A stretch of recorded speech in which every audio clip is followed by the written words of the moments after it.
AD carry that they would like, they would prefer.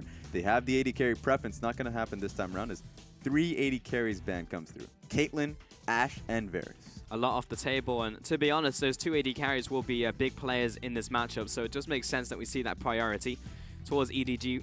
Instant pickup of the Graves for Fireloli. Make sure he's in the right situation, right place for this game. Yeah, may not have a very high win rate here, which is surprising to me. Graves is such a nice pressure jungler, even though he did receive the nerfs. This is 7.7, so the magic resist on his E is definitely there. It got nerfed out. One big point, of course, is that you can pressure most jungle matchups, and that's what Fireloli has been a lot better at lately, that he's been, you can tell, communicating a lot more with his lane, that he's working quite well with Meiko, so if he pressures bot side, that's definitely a point where Meiko can really make an impact on the map. So I want to see how this gets worked out for them. Meanwhile, Newbee lock in their bot lane. It will be the Kog'Maw Lulu lane coming in, so instantly brought out. So obviously Newbee have a strategy. Yeah, this is interesting. We've seen this in the prior series where Kog'Maw Lulu was such high priority, especially now that the AD carries are completely pulled out. EDG they do usually go towards an Ezreal Karma. If that is the case, we might see it here. There's also Lucian, but you don't want to be able to pick Lucian because then you just get outright bullied in the lane in terms of skirmishes. Meanwhile, EDG pick up Karma as the flex for mid lane and bot lane. We're waiting on that third pick to come out. And maybe that Ezreal, we mentioned it pre-game. And the fact that Caitlyn, Ashe, and Varus off the table does bring Ezreal up in priority. And Zed is a great Ezreal player, so just him having the pick, it's nice that he was able to pick it up now, because if they did not pick their AD carry going into second phase, that would definitely get completely demolished. He wouldn't have a lot of picks for himself. But get himself the Ezreal, get himself the Karma. That is a fairly strong lane for themselves that they can actually just get poke out until they have to go back to base and then suddenly have to deal with the itemizing choices that they have to go for. But we've seen Ezreals that don't go towards the Trinity Force immediately. They just go straight Blade of the Rune King, sit on the tier, they don't upgrade it, so then you can actually have a decent damage spike, so you can consistently deal the damage going forward. So it's not too much of an investment. Sure. A Newbee lock in their final pick on the first phase of picks, and it will be Elise for Swift. I do like to see Swift move towards the Elise. We've seen many a highlight clip from him in this split from that champion, and Syndra banned out against Scout. Yeah, and we talked about a little bit just about the nerfs going to Graves, so Elise has been the pick that we've seen lately that just immediately, they would love to pick that Elise into Graves. Because as the game goes on, sure, it's just the first E that does, like, okay, you're not losing that much damage, but if he's using that dash throughout an entire team fight, you're losing a lot of resistances that you would have before. Yeah, for sure, especially against those big AP carries. LeBlanc, a ban against Coco here. Meanwhile, Talia aimed at Scout, big pick in the LPL. And EDG, final ban. Is it going to go mid lane again? They are also looking towards top lane. Something you want to take against V? The like Rumble ban, right? Rumble. Because Rumble has been incredibly key for V, and that has been the priority in the last set that we saw. But that's going to be just kidding. It's talent. Yeah. Back towards Coco. So don't really care too much about what V is going to bring out so far. But we've also seen some really good Shen performances from him, especially with a Kog'Maw pick. Yeah. This is something that Newbee could run. However, still open for them if they want it. Newbee. There we go. Hovering it. And they still have counter pick towards mid, so they can have something. And as I say that, they're just hovering over. That's just a troll. I would actually prefer them to pick up the Shen and have counter pick towards mid, so they can have the pressure with Elise and a strong mid laner, and then allow the Shen, Kog'Maw, Lulu to really carry them through the game. But that's just them. They really do favor the Viktor, especially since last series Rookie did show them. Teach him a few things. I do like the priority on Viktor, though. Viktor has been very good in the last couple of weeks for these mid laners and has seen some really good performances. And it's actually just 2 control mages in the mid lane from both Newbee and EDG, so nothing crazy going to happen in that 1v1. But EDG look towards their final pick, which will be a top laner. All right. So that's just going to be fine in the mid lane. I do wonder what Newbee is saving for. Maybe they just wanted to take the Viktor away from Scout in terms of just a blind pick potential. Coco has had some bad games up against the Viktor, so maybe it's a priority instead of just a pure looking for counter for V. This could be a bit of a bait and switch, though. Newbee just saying, hey, we might pick the Shen. What are you going to pick? It's like, oh, we'll just pick up Gragas, who's good into the Shen and also good into the Rumble, if you want that one as well. But Newbee might go towards Renekton. They were thinking about it, but they're hovering the Jarvan. And with 1 second remaining, it's going to be locked in for V in the top lane. Now, we've seen it a couple times before with mixed success. Yep. I'm actually trying to think of a Jarvan game that's actually won in the LPL, but they're going to bring it out in this game. It had an incredible set. I'm trying to remember because it was in the playoffs. It was in the promotion tournament. Yeah, it was in the promotion tournament. And so there's great points. Remember, it's 7.7. So Flandre did pick it up, and it had a great impact in the sense that the changes did go through that you can go straight health, still deal a lot of damage like Titanic Hydra per se. And then the buffs that came onto Jarvan's W, so that he's able to get shield based off of his own maximum HP. It's really nice. It is, but the statement still stands. In the LPL, we haven't seen a good performance, because technically they are fighting to get back into the LPL in the promotion tournament. So bring it out here in the playoffs is, I would still say, a bit of a risk, but something that is coming back. All right. And we just need to see it go into more matchups, I think, personally, just so we actually see a bigger sample size to see how it does. What's nice about it, even though they do go towards HP later on, mid-game, late game, the itemizing is nice because it is Titanic Hydra, so you still get the long swords for the lane. One nice thing about Jarvan, we've seen it in North America just a little bit with the C9 sub top laner. Yep. He's picked it up for himself. He's able to take out just like pure damage in lane. You can just be able to pick out certain jungle matchups, and then target out any squishies like mid laner, AD carry, blast them as the game goes on. I mean, full AD Jarvan does feel very good, yeah. But sometimes isn't the most successful.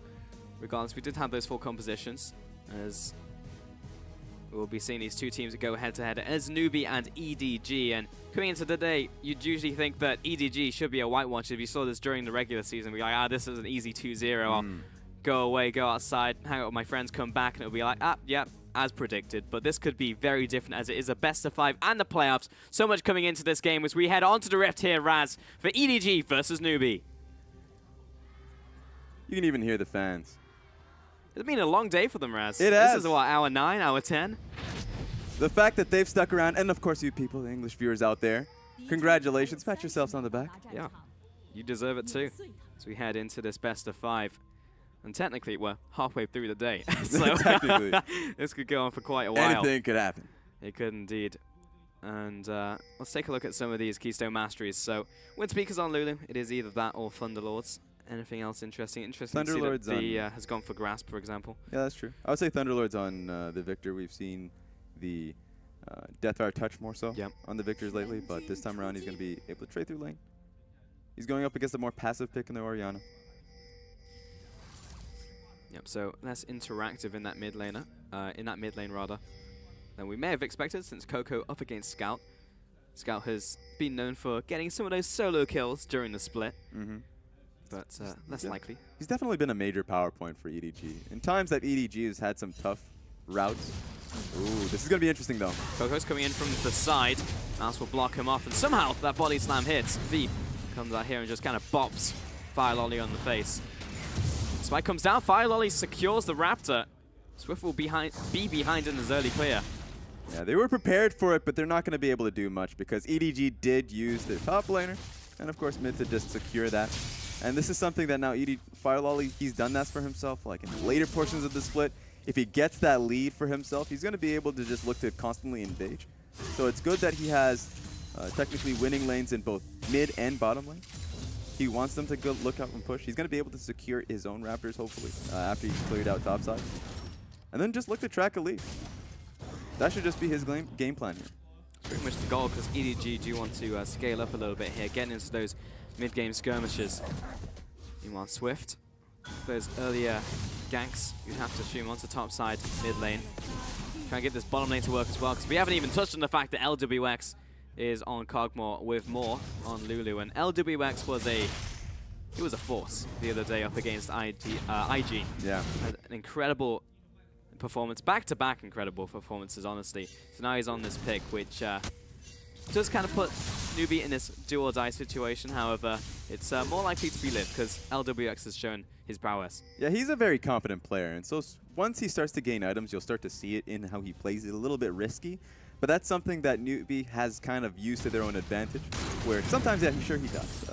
But other times you can really see him take those double kills, triple kills, so I like how he plays out. It's definitely different in comparison to Happy, who was in their AD carry position for quite some time.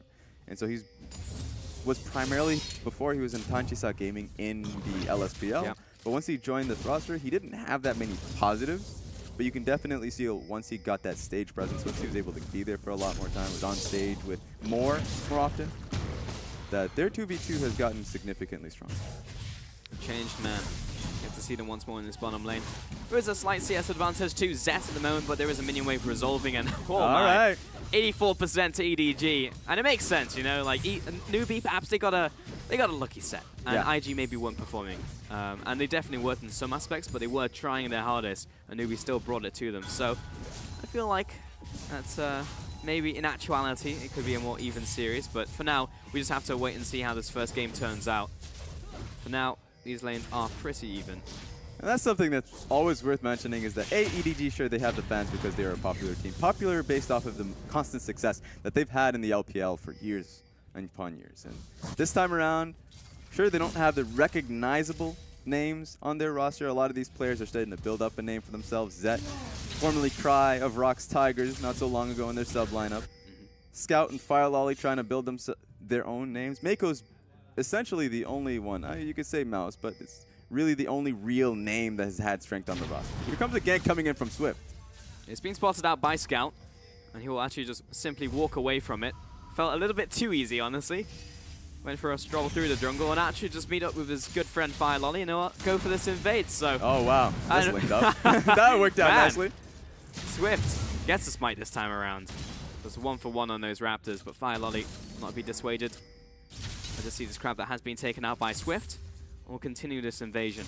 And this is the proper control that EDG has been utilizing in the later portions of the split. Sure, they had a bit of a trough in the mid portions of the split, but this time around, they played around Fireloli consistently well, and Fireloli has definitely become a much more disciplined player.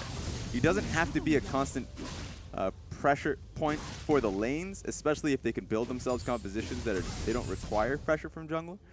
Sometimes you see compositions from Newbee or from OMG where they definitely need the jungler's presence constantly in lanes, gank after gank, to really get them going. For Fireloli, it's just been a lot more focused on, if he gets Graves, then he can constantly look to jungle, track jungle and just abuse on experience.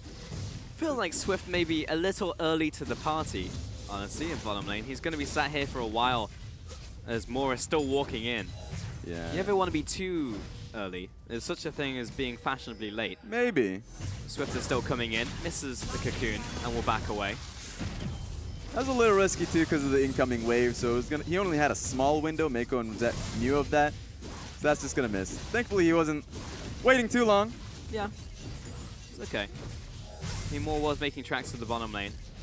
I do want to touch back on Fireloli as a player, right? Because in this split, it's not even like he was the only jungler on that roster to be subbed in. They had Clearlove. Clearlove came back, but Fireloli was simply performing better, and almost felt like Clearlove came on as a fan favorite, not a contender. Because he was fine, but he wasn't on the same level as Fireloli. That's a definite story to tell, because Clearlove, everyone expected, oh yes, the moment that Clearlove comes back, he is just here to stay, right?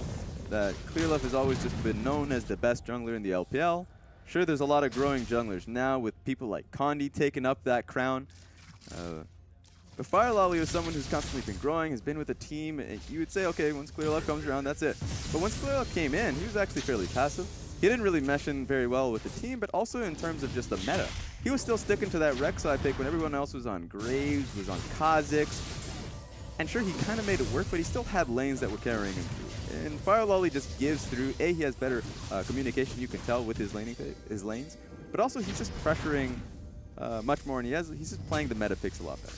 Yeah, it really is, and it's been a better and better fit for the team. For the longest time, it's like, all right, where's Clearlove? Yep. When's he coming back? And it was like we like 6 or something, and it was crazy. But he eventually came back into the lineup, but it just wasn't the same. And now with this new blood, this is a new era of EDG, and you felt the hit in the standings. Like, they finished second in the standings. They got pushed down to 3rd, to 4th even, before bouncing back up. And historically, EDG were always at the top.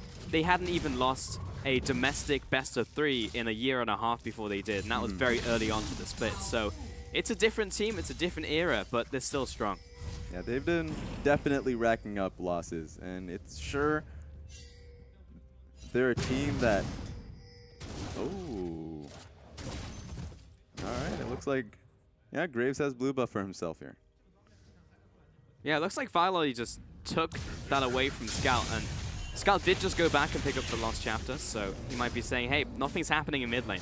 I'm just trading in this 1v1, and I'm absolutely fine, so I didn't really need it. Coco's going to take it, however. Feels like he has a great wave clear, may even look for these roams, but Scout just saying, I'm fine with the mana, you take it, Fireloli, so he's accelerating his player ahead, the guy we were just talking about. Okay, and something about Viktor too is that once he gets to his upgrades, once he gets an upgraded E, that he starts to be completely fine. One of the bigger reasons about why he got shoved out of the meta was that nerf to his gold in terms of the first upgrade that he would get was pretty massive, and you would find yourself losing lanes more often than not, and not being able to pressure for your jungler to be able to take scuttle grab. And so the fact that he wasn't able to get that for himself, that or at least help out the team in pressuring out mid was a problem. This time around, it's mostly been in through Death Star touch and 4 matchups, but here, of course, he was able to go and get the pick into like an Orianna because of the bans that have been coming through. But the fact that he's got that upgrade for himself is actually really comfortable. Sure, now that he has blue buff on Orianna, it's going to help. It's a little bit. So Coco here is someone we should watch out for. For sure. Looking back at this bottom lane, see how it's shaking out. Zed still ahead in terms of farm. It's to be expected, of course. It is a laning phase for a Kog'Maw. Checking on top lane as well, basically even. V hasn't gotten a massive advantage, and he is also going tank at this point in time against Mouse. Meanwhile, Mouse has gone for the classic triple Durans, which we've seen so often from these tanks nowadays, and also going into a bit of armor as well. He's going up against V for this laning phase, but honestly, predominantly there is a lot of AP damage on the side of Newbee. Yeah, and something I'm really surprised about is V going towards the straight tank because, yeah, he's building up for that because there's a lot of AP on the EDG side. Wait a minute, there's a trade happening here. Yeah, LWX is going in more there to back him up, but he's low on mana, and he's actually just going to go straight down, Zet with the insta-kill. And he realizes there's no point even going after Zet with the Icathian surprise. I'm going for the farm. I have no idea what that was about. Yeah, LWX was just not in tune with both flash, heal. They had all their sums up for themselves, and they had a nice trade earlier on, right? But they just doubled down on it, and he just got killed for no reason. There was no reason for it. The best thing about it was that Fireloli was starting to pressure up in this lane. He was in the area. He was going to look for an invade, especially with Scout looking to roam bot side and take advantage, but he had a positive trade.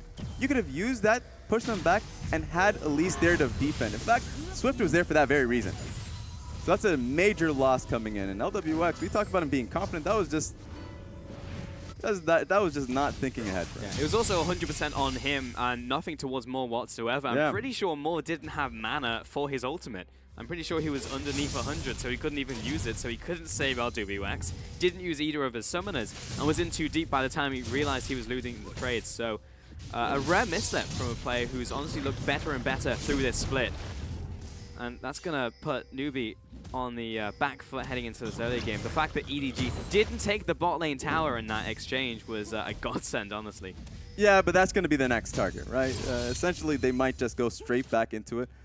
Fireloli is just farming up topside, but you got to expect that at some point with how lanes have been going, that bot side is going to be the priority. That tower is just essentially waiting to get killed. So pressure now has been in favor of Zed and Meiko, but with that kill, yeah, it's going to be a little easier. Yeah, this top lane still just trading blows. We see both junglers in the top river here. Swift and Fireloli. But the crab was secured by Fireloli there, so it's just ships passing in the night for now, I'd have to think, but many danger pings coming in, probably from Scout saying I'm not there. Yeah, a lot of jockeying for positions. And just to mention that point, Fireloli just playing a bot. He doesn't have to pressure anything, especially with Orianna not being anywhere near there. Honestly, just looking at this bottom side of the map, it feels like everywhere where the camera is not, stuff is happening. I'm waiting on anyone passing through Coco's line of sight. As he's waiting in this brush, moving towards this bottom side. He knows there's going to be a push from EDG. Ooh, there are pings coming in. There are nice wards if a TP play comes down. Coming in, but he's locked up in place, and Coco is coming up river. Coco with the instant kill. And Swift also gets tagged by the Ezreal ultimate, but it was another kill. This time, over to Newbee. Yeah, they just didn't have vision on Coco for such a long time. Scout was just securing a mid lane push, so they could have just waited it out. Really poorly played from Fireloli. He just thought he had a nice look on to Swift. Could have easily blew him up, but yeah, just wait. Play the discipline game. It should have been in their favor had he just waited for Scout. Getting a bit impatient. You know, these players are starting very late into the day. They've obviously been at the studios for hours upon hours. So you expect them to be a bit jittery heading onto stage as a semi-final spot is on the line. Yeah, you see both mistakes on both sides. As you mentioned, they've been here for a very long time, just waiting in their room. So game one's definitely just them, A, gauging each other's strength, but also B, just warming up. Yeah, right? finding their feet, right? Yeah. Because those are some uncharacteristic mistakes from a lot of these players so far into this game, but in the end, since it is a 1-for-1, it doesn't mean too much in the whole spectrum of the game. But I do look towards some of the farm differentials, in fact, like bottom lane, 20 CS difference, mid lane, 11 CS, top lane, even 8. It all adds up. And Swift is looking for an invade here onto Fireloli. He's got the help from his mid lane, but I just saw like 70 on the way pings from EDG, so they were well aware that this was happening. So the best thing about it, you talked about the laning phase being able to get those leads. Mouse has been pressuring her up on this turf for so long. He felt that free. It's good that he's just been kind of eating pressure primarily throughout the entirety of the split. This game, it's been the same. He hasn't had the jungle pressure. He hasn't had that presence. But the fact that Graves has been constantly pinging out where Swift is, even though he's not honestly going all in, he constantly knows where the jungler is, and it's an Elise as well.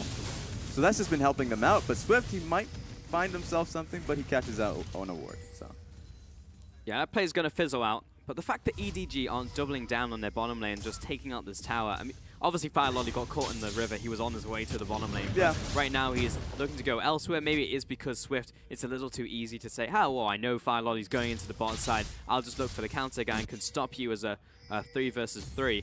As a result, he's gone to this top side. V has been forced away from the tower. Honestly, very smart. Yeah, they changed up tempo because of the communications. Mouse has been on this turret for so long. Wave after wave after wave. I don't even think he has ever had a chance when he was pushing in on this matchup. So that's just Mouse recognizing that he can bring the jungler up. He doesn't even need mid lane for himself. And they just take a tower for it. The lanes are just going in favor of EDG. The jungle matchup has been for ever since level 1. Ever since that level 1, it's been in favor of EDG. It just feels like Newbee are a little bit shaken today compared to how they were performing up against IG. The skill shots aren't hitting, the plays are a little sloppy, random calls are being had, and as a result, EDG just have the star power. You look towards Scout, you look towards Mouse in the top lane, and if you've seen him internationally, it's just like, well, this guy's an average at best top laner, but you see him domestically, the guy's a monster.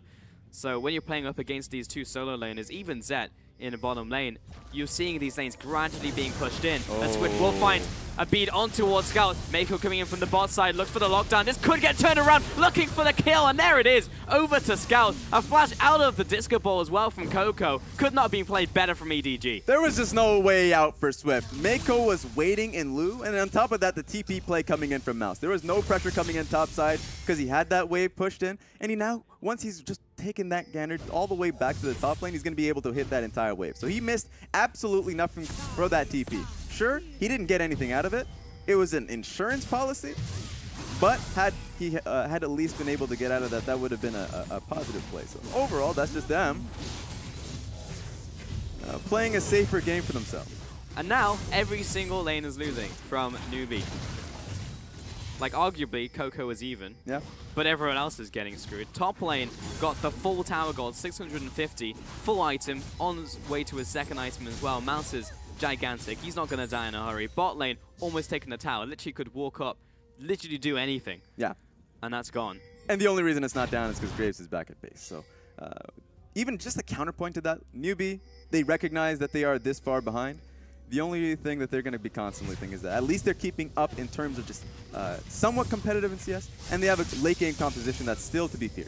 EDG has a really good teamfight comp as well, and it's how you play it out, but it's something that you look to the Kog'Maw and the Viktor, that's something they will have confidence in. Look at knock up here. This is going to be a very long trade. Both of these guys are full tanks, but Fireloli will take this advantage and just turn it into a red buff. There is no one to contest. So all over this jungle. And it's really just down to Swift. He has one option, and that's execute a good gank. And he's looking towards it in the bottom lane here.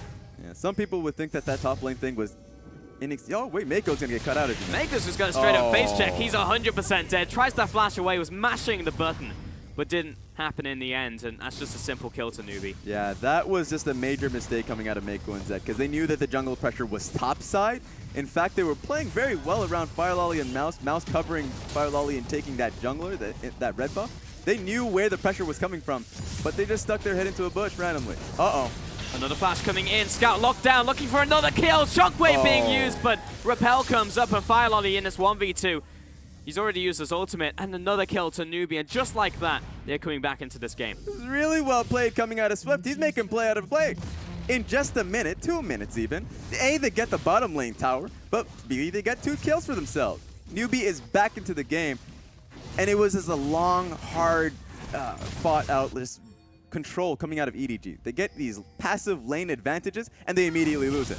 Another one. Swift catches Fireloli in the jungle, looking for that knockup, but Moore was not in range at the right time, and Fireloli will jump away. Still had the flash on top of that, but we just said it, Raz. Newbee have one opportunity, one chance to come back in, and it's going to be from Swift, and it's going to be from the gank. EDG did not recognize this. 2 kills over to Newbee and the bottom tower. The fact that bottom tower fell over to LWX and more before EDG took theirs, when they made that play in the early game, is honestly baffling. Yeah, that one, we talk about EDG having proper discipline throughout the end point of the split. That is one key hole that they had. And Swift was able to just completely take advantage of it. So that bottom lane being opened up, oh, they're going to be able to get it. That's at least something for themselves, but they really have to play a little smart, because they are getting slow and calm advantages, but now it's all falling apart. But it was standing gold at that point, Raz, and Newbee knew it, so they'll send LWX and more, they'll unlock them from that lane, send them into the top lane, and then now EDG, someone has to react from them. Do they sacrifice a player? Because that's essentially what they're doing. LWX and more will push that lane in, and LWX is being given all the time in the world when he was so far down and farm before. He's right back into this game, and now he's actually just taking this tower. Nice ultimate there from Zed, but we need to see a reaction from EDG, and we need to see it now. Yeah, they can just push this away. They don't have to force the fight. All they need to do is take the waves, because with how low that mid lane tower it is for EDG, EDG can just take that as a pressure point. With Orianna, all she has to do is stick in that lane, push this wave out coming out of Zed and Meiko, and then immediately pivot mid. Then Newbee have to answer that. They don't want to lose their mid lane tower, which has just being chipped at by Scout time and time again. That is a time where EDG can take control of the tempo once again. Just pushing out these waves, pushing it in. I feel like the next objective from EDG has to be towards that mid lane, but they're almost letting Newbee take the tempo of this one and letting Newbee dictate where EDG are allocating their resources. And that's great for Newbee to be able to find that hole and be able to take advantage of it. They didn't have much of a choice because of the earlier points in which they lost their leads, right? In the mid lane, in the bottom lane. So now they're regaining that control.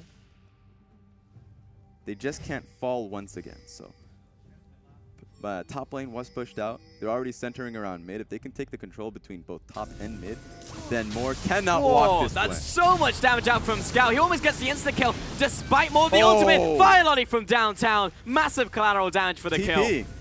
Nasa's coming in. Another flash. Scout does so much damage. Looking for another command attack, but it's not quite in range. Swift gets tagged by it. On both LWX and Swift will back off from that one. Scout is unbelievably strong. Yeah, this guy's a beast. And all he has is, he doesn't have that many items. Oh, wait a minute. They're just going to be going for the 22 minutes.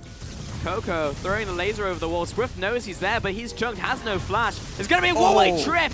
Takes that full damage out from the True Shot barrage. And now that there's a ward there, it's almost impossible. A single auto attack from Zed takes him out. Repel comes up, and he's waiting for him to come back down. And that's the Baron over from EDG. 22 minutes into the game, EDG, and it all comes off the back of Scout. He deletes Moore, and he just pushes the rest away from it. They had to back away from that entire point. They have to go back to base. That's 3 people off the map from Newbee. Swift, he stuck around, but he's not going to, in no way, shape, or form, is he going to be able to impact that Baron play. So EDG, they just turn it on immediately, and that's Baron for EDG 23 minutes into the game. Turns out Scout's a good player. Yeah. Comes out of the LCK under the shadow of SKT and starts destroying people in the LPL, and this is not the first time we've seen it in this split. Scout is an incredibly good player, and we just saw it right there, securing basically the Baron for his team by himself. Yeah, and honestly, EDG has relied on that throughout the split, right? They've relied on Scout to be able to carry the games for them. They've gotten better and played around him a lot easier, so now that's why they've become a team that you can really fear in terms of the playoff contention. But those plays, you just expect them. Well, there's the Shockwave looking for another assassinate, this time a little too deep. V finds the ultimate on top of Zed, but the Cataclysm is not really a Cataclysm. Jumps in, almost instantly dies. Scout was looking for the kill, doesn't quite connect. But Swift, why is he in so deep? Ooh. This tower will be going down regardless, and Newbee are trying to grasp onto it a little too hard. And it's always off the back of Scout's ulti. Every single time, they pick one target and they go for it. LWX is trying to farm himself up as much as possible to get to his items, but the game is ending far too quickly here. He needs his team not to fall in on themselves like a house of cards. This middle tower is getting sieged in. Newbee just needs to concede it like they did with the first, or not like they did with the first, that's how they should have played it. Yep. And EDG move towards the top side. Now, Newbee are putting up some resistance, but I mean, we have separated members. This is not the way that you do it. Swift jumps out of the bush and turns onto Zed, but it's not the full damage coming from just him. And Zed will almost kill him by himself. Fireloli waiting over the wall, but Swift is already dead. Scout coming out here doesn't have the flash, but has the ultimate almost ready to go. Chaos Storm from Coco will start zoning away some of these players from EDG, but now this push got a whole lot harder to defend from Newbee. It definitely did. Swift drove! Mouse! Oh, Mouse is looking for the engage. Big ultimate happens, and the engage from V, but he's by himself. Shockwave, instant kill onto LWX. V has to leave the premises, and now the top tower is down. What happened to these guys? 25 minutes of it looked like this was just going to be a slow-paced game. That's what I thought. Yeah, but then EDG just turned it on a dime. And the one thing I can say for Newbee was that was looking good from Swift. They were looking to get a pick off of it. He was in a bush, he was undetected, but then he just didn't go on Zed. Zed would have been the easiest target. In fact, Zed died without even getting cocooned. We're not even going to look at that. We're going to take a look at this incredible play coming out of Mouse. And so Newbee tried to double down on this play, but take a gander at that. Yeah, LWX has just been deleted. Removed from the map by Scout. And didn't we say it at the start of the game, Raz? Mouse and Scout domestically, absolute monsters. And you saw it right there. It was the 1-2 punch. And Newbee went right down. Completely KO'd, and they'll lose the top tower. They lost 2 towers in the mid lane. Well, all of a sudden, we're looking at almost an 8,000 gold lead from EDG. Next Baron's not up for at least 3 minutes. And EDG, I find it hard to see a reality where they lose this game outside of LWX popping off. And when you look at EDG, how is that going to happen? Scout's always going to be there to delete him. Yeah, at this point in time, it's just going to be all in on the next Baron, funny enough, because Newbee cannot realistically take a fight. Even with Mouse just sitting right on top of that. They have a decent fight in terms of if EDG go into towards the Baron and Newbee can look to contest the very next one with Viktor, Kog'Maw, Jarvan, right? You can see it in which they can somehow take this game. But for now, they have to stop the bleeding as much as possible. They're losing tower after tower. With how much vision control that they're losing on the map currently, it's lit up completely by EDG. And so currently, they just need to try and farm up and hold out. That's what they're trying to do, and at the very least, LWX is working his way towards a 3rd item, but he's been sat on 2 items for like what feels like 20 minutes, but that would mean it was 7 minutes ago, so that's unrealistic. But LWX has been sitting on those items for such a long time. Meanwhile, in this bottom lane, still a lot of damage. You can see V there as well, disengaged from Mouse, and as a limber fat man, because he's already out. Yeah, he just didn't want Jarvan blocking him out. What is he doing now? All right, get out of there. What are you trying to do, Mouse? You don't want to snake game 3. You don't want a point where you just had such a massive early point lead and then just lose out just because the top lane is just thrown out in the bottom side alone. So a little cheeky coming out of Mouse, but just play discipline. Baron's coming up in about 1:50. This is honestly what Newbee want to look for. But if EDG play their cards right, they're just really playing out the vision that they have here, because they have 3 control, or at least 3 members with control wards. Graves, Orianna, and Karma. They do want to set this up. They're shoving out these waves, and it's all going to be on the next Baron. LWX. You can see the team is just feeding him farm quite literally in the top lane. It is the way that they will come into this game. It looks like he will build towards that Triforce. Has that one no magic mantle, which could honestly build into anything. Could be a Wit's End. Could be a Morpheus. Who knows? At this point in time. With how much damage Orianna is doing right now, he definitely needs himself some defense. don't even think getting an auto attack off that, so I would like a Hexbringer at the very least. Yep. More certain. Because he's just been getting blown up. Scout's shockwaves have been on point so far to set his team up for these fights, so that's something you constantly have to worry about. All right, Raz, what do we need to see from Newbee? Newbee, they have to play it still until they are sure that EDG is starting on that Baron, which does mean that they have 2 blue trinkets right now. That is nice. They don't need any more than that. That's fine. They just need to be able to play it slowly until they are sure that EDG is starting up Baron, and it's either going to be off of a steal, off Swift, or they can try and take the fight because they do have a lot of AoE damage. It's going to be a little bit risky, but it's not this. That's their only hope at this point, because if this Baron goes down and they don't get anything off of it, then with how EDG was able to play this game out with their last Baron, you can realistically expect to get steal. Which all on that. But they have the combo right there, right? V jump in.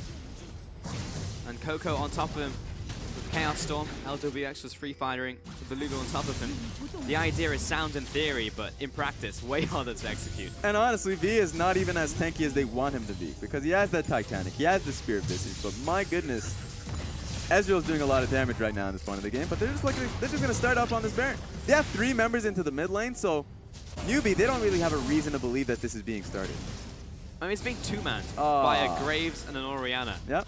And to be honest, that was a little overzealous because there was no way they were actually going to do that. They needed someone with more consistent damage, but they felt like Scout was fed enough to make it happen. Now we picked up Leandri's, so it actually becomes almost a thing that could happen because Leandri's percent damage will make it a lot easier. That being said, EDG are finding creative ways to sneak this Baron away. Yeah, had they had the damage for it, obviously it would have been good because maybe wouldn't have known. But it looks like they're just trying to sneak these objectives. The good thing about this is that, sure, Cloud Dragon, not very useful, but it's kind of like rolling the dice and hoping that the next one's going to be Infernal. With how much this game has been going in their favor, if they can get a hard reset, it's just going to be Elder Dragon, obviously, because it's 30 minutes into the game. So yeah, there we go. I forgot about that. I was waiting for you to finish Raz, but... All right, man. This game, you got me. Yeah, 100% prediction on that one. It is, in fact, the Elder Dragon. Oh, you got me. But, I mean... The point is still the same, right? For EDG, they want the next dragon to be an Eldon, despite it being 10 minutes away. It just gives them another condition in which to fight over. And that's fair. Currently, they're holding so much control of the top side. They already have the control wards put out. They don't want them to be put to misuse. They just want to be able to hold those control wards. So Graves is going to go back to base. Wonder what he gets because these resets are pretty key. Still long sword and then actually forward, so it's just whatever. But at this point in time, they do need to start towards playing towards this side of the map. They can do whatever they want. Look at the wave in the bottom side of the map. It's already pushing in Mouse's favor, so someone does have to answer to that at some point, especially if Mouse just shows his face and pushes out another wave. It's worth mentioning that the game has slowed down, though. Yeah. Newbee have been staring out EDG for a good kind of 4 or 5 minutes. But that's how EDG has been getting a lot of their wins recently, is that once they gain that control, usually it's on Meiko when he has a threat, or when they have another point of pick.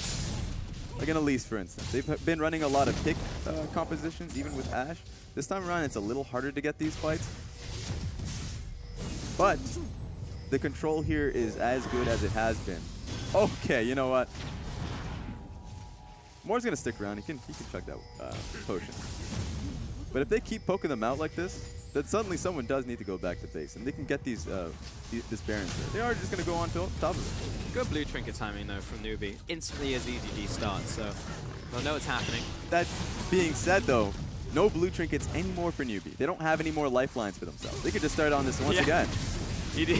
Man, EDG have just taken all the resources away, and Newbee have no idea what's happening. Quick ward over the wall. Swift, this is down to you, buddy. You have to make something happen. Has the flash.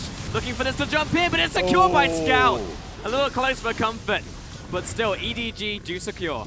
That's really risky, but my god, Scout does so much damage at this point in the game. Zet's going in. Oh, Coco is by himself. Was trying to find the assassinate onto Zet, but not going to happen. Barely took a scratch from that maneuver in from Newbee. And with 2 kills and the Baron, looks like it's going to be game here. Yep, that was incredibly clean from EDG, and it took some time. Newbee definitely looking back and saying, this game went by really fast. We were in it not so long ago. But EDG, once they gain control, you can see those control wards on the top side of the map towards Baron, they've been up for so long, and they used them to such success. Right now, Newbee waiting on these respawns for Swift and Coco. But Coco being level 17, his respawn is going to be way off. 17 seconds left, and EDG at the very least are going to take 2 inhibs. Yeah, really nothing Newbee can do. That was their one condition, was the A, to be able to steal it or force a fight. They were not in a position to force a fight with how much they were getting dubbed out completely. It was going to be all in on Swift taking it, and he was fairly close. He actually was, it could have worked out if Orianna didn't do 1 billion damage. And of course, Fireloli doesn't have smite himself and out-leveled. So the out-leveling of Fireloli and Scout just being able to just burst it on top, that's good for EDG to be able to time that well. But at the same time, that's it. Like, Swift tried, and that essentially went under. This game is definitely looking really, really tough. It's just impressive to me how disciplined the EDG have looked. As soon as they had that advantage, despite a couple missteps in the early game, it was just from beat to beat. EDG knew exactly what they needed to do, and he executed it on it superbly every single time. And some of those weren't calculated plays, it was just Scout going off and Newbee just not being able to respond to that. But regardless, EDG have been so disciplined. And it's something that Newbee will not be able to take away from it, because yeah, Scout did go off, but a lot of them advantages came off of passive advantages, like the outer turrets, the communication from Mouse being able to just pull Fireloli and take that outer turret really easily. But oh, they're just going in for this tower. This tower's already gone, Raz. Here comes V into this top lane. He needs to find that initiate, but I'm not even sure the person he jumps onto won't just kill him by themselves. Everyone's so unbelievably strong from EDG. Yeah, and Mouse positioning really forward here, so the backline, is that Scout? It's going to be hard to be able to get right on top of him. V's going to try. He's just getting shoved out by the bodyguard here. Now Mouse is just stopping this from happening. Scout looking for the flash to get the assassinate down, but didn't quite happen. V wants the initiate, goes right onto the Orianna. He's got the team behind him, but Scout hasn't even really taken much damage just yet. Now he's down to half. LGWX is going in onto the back lines, finds one, looks for another, not gonna happen. Down into the Akavian surprise, but Newbee are actually holding for a second, but Zet, he's still alive, and Zet will run down the whole of your team. Not just Zet, but look at Mouse. V did look for the assassination in the backside, and that was a 4th of 3. So at the very least, it was the best that Newbee could have looked for. But Zed, he's not letting V escape. He could end the game, but he wants blood. Yeah, this is it coming in. It's going to be the slowest take. And the team fight really did end off of Mouse just ulting Coco away from it, so it really had to take a long trek coming. But that's the end of the game. EDG take game 1. Impressive win from EDG. Cold, calculated. That's all we needed to see from them. Not a single shred of emotion on Zed's face, and he just completely bodied his opponents. That has to be a tough one for Newbee, because they really felt like there was a slow burn from them. In the laning phase, usually, Newbee has strong lanes, in the sense that, strong lanes in pick ban. That was not afforded to them this time around. But also just stronger laners relatively, not in this matchup. And so they lost out, especially with Fireloli being able to control Swift early, which is a condition Swift never wants to happen. And you can see that right from the beginning of the game, and it just slowed burn right into the end, of course. Yes, you can, and pretty much from the 15-minute mark, there was a couple wins here and there in the skirmishes and the picks. I'm not even going to say skirmishes, it was more about those picks from Newbee. It did work out for them, but Zed, you saw the instant assassinations from Scout, but he actually did less damage than Mouse. It was more about what Zet was doing in these team fights in the end.